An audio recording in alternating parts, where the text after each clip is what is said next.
ప్రాణం ఉంటే శివం, ప్రాణం పోతే శవం.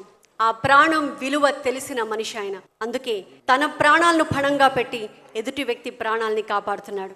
ఎంతో మందికి పునర్జన్మని ప్రసాదిస్తున్నాడు అతను. తనకి నిలువ నీడలేకపోయినా ట్యాంక్ బండ్ గట్టునే ఆశ్రయాన్ని పొందుతూ ఎప్పుడు సాగర్ పై ఓ కన్నేసే ఉంచుతాడు అతను.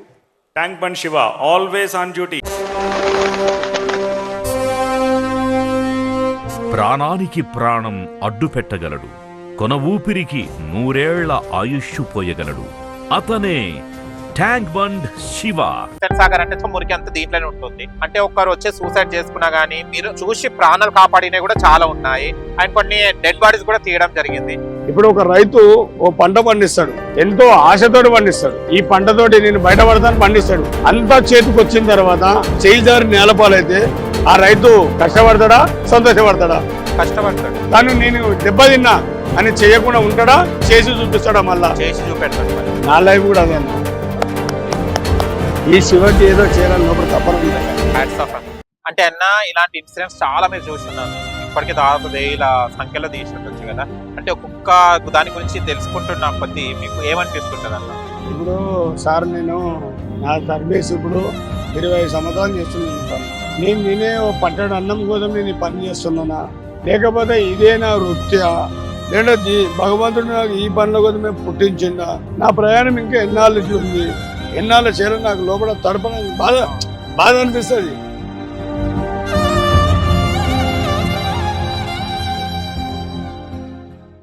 నేను కూడా అందరిలోకి బయట తిరగవచ్చు కదా, మంచిగా పండుగలకి, పబ్బాలకి, పెళ్లిళ్ళకి, పేరెంటాలకి. ఇప్పుడు కూడా చాలా మంది చూసి అన్న మా పాప పుట్టినరోజు అన్న మీరు ఏమైనా వీడియో పెట్టాను అంటారు. అంటే నేను ఏం పెట్టాలో నాకు తెలియదు. అంటే లోపల బాధాకరం ఏంటంటే ఇవన్నీ నేను కోల్పోతున్నానేమో. నాకు తెలియదు కదా ఇవన్నీ. నా వాయిస్ గట్టిగా వస్తుంది. వాళ్ళ ఇంటి చుట్టం రూపంలో పోయినా కూడా అయ్యో శివాల శివ వచ్చిండు కదా, ఎందుకు ఆయన ప్రేమతో పిలుస్తాడు. వాళ్ళ ఫ్యామిలీని లోపల బాధ అంటే పైన ఈ అని నెగిలిచ్చేది ఒక ప్రేమ ఉంటుంది, లోపలికి వెళ్ళి ముక్కు తీసుకొని పక్కకి వెళ్ళిపోతారు. అప్పుడు మస్తు బాగా అనిపిస్తాయి. అంటే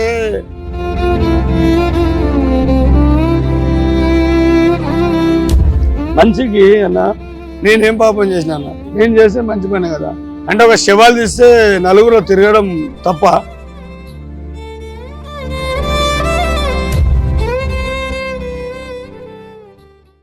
కానీ మీరు అది తాగకుండా తీసుకుంటే నిజంగా మీకు చేతులే దండం పెట్టాలన్న. అంత ధైర్యం, అంత ఓపిక. అసలు మనం ఏదైనా ఇంట్లోనే ఏదైనా చిన్న కుమిలిపోయిన ఏదైనా ఎలక వస్తే వాసన వస్తేనే మనము అదే అయిపోతాము. మీరు అలాంటిది పెద్ద పెద్ద శవాలను ఆ నీటి మురికి నీళ్ళకి తీయడము, అదంతా సర్చ్ చేయడము, కిందికి వెళ్ళి మళ్ళీ వెతకాలే కదా దాంట్లో. నా పిల్లలకి నేను ఏడు దూరం ఎత్తడం కూడా వెళ్ళగలుగుతాను. ఒక్కోసారి నేను అనుకుంటా నేనేమన్నా అయిపోతున్నా నా పిల్లలు. ఈరోజు నా 4 మగ పిల్లలు, ఆడపిల్లలు. మా భార్య కూడా బాధపడుతుంది. అయ్యా నువ్వు చెప్పిన మాట విన్నావు, నీకు అవసరం అంటది. మనం కూడా బయట పోయి ప్రపంచం అంటే మనసు ఒప్పదు.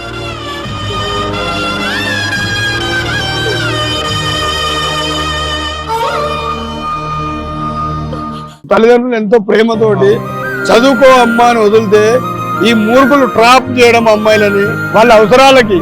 ఆ తిక్క ముండలు, ఆ తెలివి తక్కువ ముండలు ఎక్కడ రాజుల కుటుంబంలో పుట్టి గుడిసెలలోకి వస్తా అంటే గోవా గుట్క తినేతో మూతి పెట్టి నువ్వు రోడ్ల మీద ఈ ట్యాంక్ బండ్ విని చూడలేను. అస్సలు కనుక్కున్న తల్లిదండ్రులను తిట్టాలో తెలియదు. ఈ తప్పు చేసి పోయి నీళ్ళలో తుప్పుతుంటే తీయలేకపోతే నాకు తెలియదు.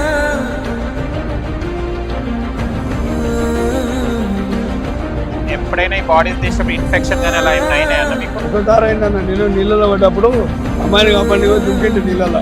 అప్పుడు రాటు దిగిండు నాకు.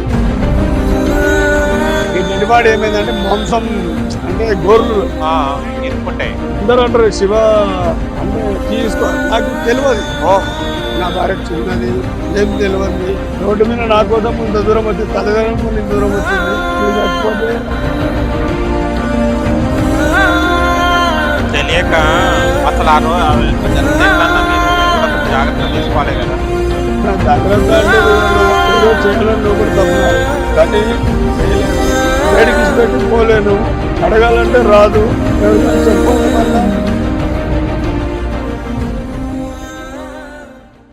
విలువైన బాధాకరం. నాతో పాటు రోజు మాట్లాడే మనిషి. పొద్దున్నే లేస్తే దాదాపు ఇద్దరం కలిసి పోయే ఇద్దరము. సినిమా రిలీజ్ అయిందంటే గుర్తు చేసి పక్కనే ఒక నడు నా దగ్గర ఉండే పోయి చూసేద్దాం బారా అనే మనిషి పోగొట్టుకున్నాను. మీర్పేట చెరువుల ఈ ఒక తల్లి మాంసం ఎముకలు వింటుంటేనే ఇట ఉంది. అది ఒక బాత్రూమ్ లో మొత్తం నరికి కిచెన్ లో కూర్చొని ఆ పబ్లిక్ లో నీకు ఏట మాంసమా ఏడిస్తే ఏమవుతుంది.